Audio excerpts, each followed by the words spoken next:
you need to shut these all down because that's how the fomites are being transferred. When you go to Del Taco and you get a plastic bag or piece on your burrito from someone not wearing a mask who is just wiping their arm on your thing, do you think you're protected from COVID? When you wear gloves that transfer disease everywhere, those gloves have bacteria all over them. I'm wearing gloves, not helping you. As your mask that you're wearing for days, you touch the outside of it, COVID, and then touch your mouth. This doesn't make any sense. We wear a mask in an acute setting to protect us. We're not wearing masks. Why is that? Because we understand microbiology, we understand immunology, and we want strong immune systems. I don't want to hide in my home, develop a weak immune system, and then come out and get disease. We have both been in the ER through swine flu and through bird flu. Did we shut down for those? Were they much less dangerous than COVID? Is the flu less dangerous than COVID? Let's look at the death rates. No, it's not. They're similar in prevalence and in death rate. So we are saying that our response now that we know the facts, it's time to get back to work. It's time to test people. But again, testing gives you a moment in time. Testing tells you, the nasal swab says positive or negative. The blood vial, the tiger top or the finger stick gives you IgG, IgM. IgG being the long-term immunoglobulin we look at for immunity. But again, it's a moment in time. And what's interesting to me too is when someone dies in this country right now, they're not talking about the high blood pressure, the diabetes, the stroke. They say, did they die from COVID? We've been to hundreds of autopsies. You don't talk about one thing. You talk about comorbidities. Their vessels were narrowed. Their lungs were a smoker. COVID was part of it. It is not the reason they died, folks. It is one of many reasons. So to be so simplistic to say that's a COVID death because they have COVID, you know how many people die with pneumonia or people that die from flu, with flu I should say, it's not from flu. Their lungs were compromised by COPD. They had a heart attack 2 years ago. They have a weakened body. We aren't pressured to test for flu. But ER doctors now, my friends that I talk to say, it's interesting. When I'm writing up my death report, I'm being pressured to add COVID. Why is that? Why are we being pressured to add COVID? To maybe increase the numbers and make it look a little bit worse than it is? I think so. So this is what I'm hearing from physicians I talked to in Wisconsin, New York, and everywhere. COVID-19 is one aspect of our health sector. What has it caused to have us be involved in social isolation? What has it caused that we are seeing the community respond to? Child molestation is increasing at a severe rate.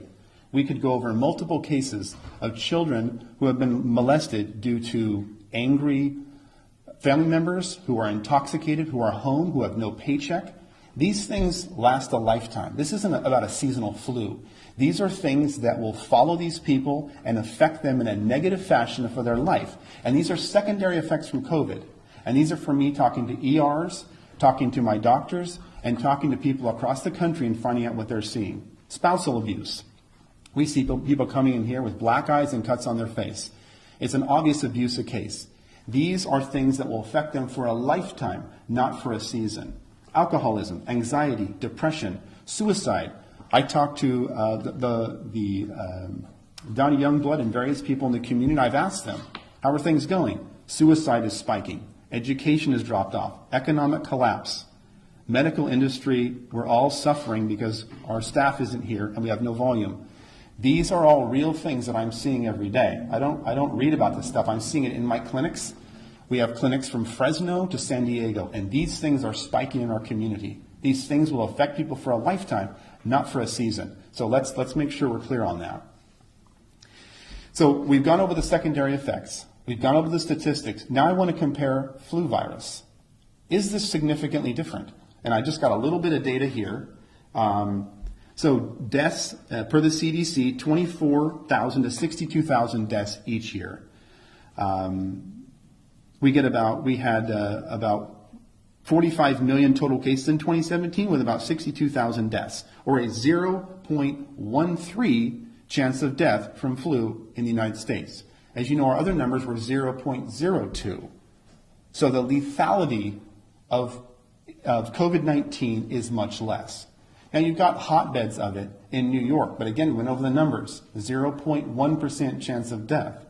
Widespread, small amount of deaths. It's similar to flu, as a matter of fact. If we follow the science, as we've been asked to do, I'm following the science. This data is generated by the CDC, World Health Organization. The testing is generated by what we have done here. So we are following the science.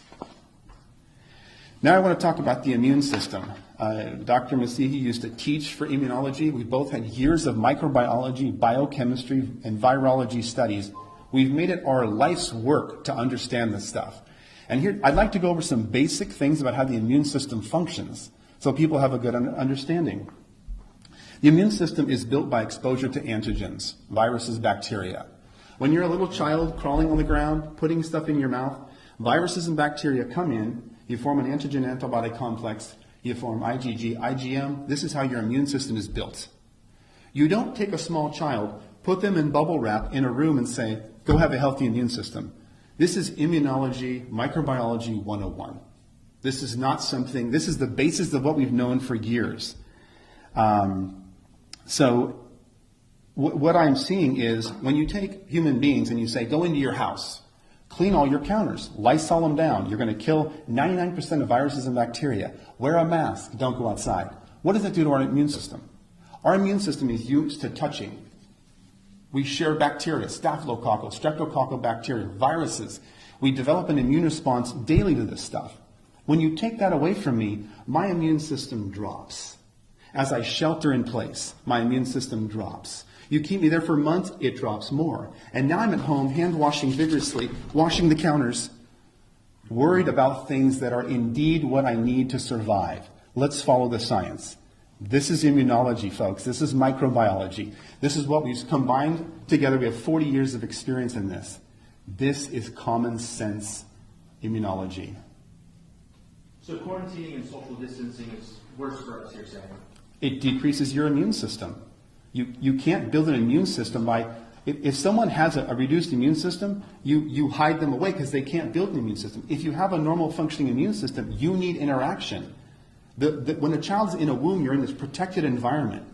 When you come out, you have almost no immune system. You develop that through touching your mouth, touching your eyes, virus, bacteria, immune response, IgG, IgM. This is how you build a strong immune system. You think people are worrying too much? Of course they are, but that's from media telling them to. I am telling them sheltering in place decreases your immune system. And then as we all come out of shelter in place with a lower immune system and start trading viruses and bacteria, what do you think is going to happen? Disease is going to spike. And then you've got disease spike amongst a hospital system with furloughed doctors and nurses. This is not the combination we want to set up for a healthy society. It doesn't make any sense. So is Dr. Fauci wrong then when he says that COVID-19 is shown to be nearly 10 times deadlier than the flu? Initially, maybe that was true. But again, I'm going through the numbers. I'm not saying who's wrong or right. I'm going through the science and through the numbers. And I, like you, have been watching media and studying this for 2 months, night and day. I go to bed at 2 or 3 in the morning. Every day I read after my shift and I say, what's going on here? I'm not in an ivory tower. I'm in seeing patients every day and I'm collecting my own data. I didn't have data 2 months ago. I just shared my data. 6.5% of all patients we tested are positive. That's actual, unfiltered, non-political data. So respectfully, to go off that question, and I know you guys are obviously very intelligent, very accomplished physicians, do you think that you guys know more than the top immunologists in the entire United States and that basically every country in the world has got this wrong, that Accelerated Urgent Care has got this right? I'm not saying, again, I'm sharing the data. I'm not saying but we're right, somebody's but wrong. Your conclusions from that data are different than what the top doctors worldwide are concluding. Why is that? They had no data. The data is coming in. The World Health Organization and the U.S. government has no data. No, I'm saying you have to give the virus time. From December to now, there was tons of hypotheses. You have to let the data work. Let the virus rise up.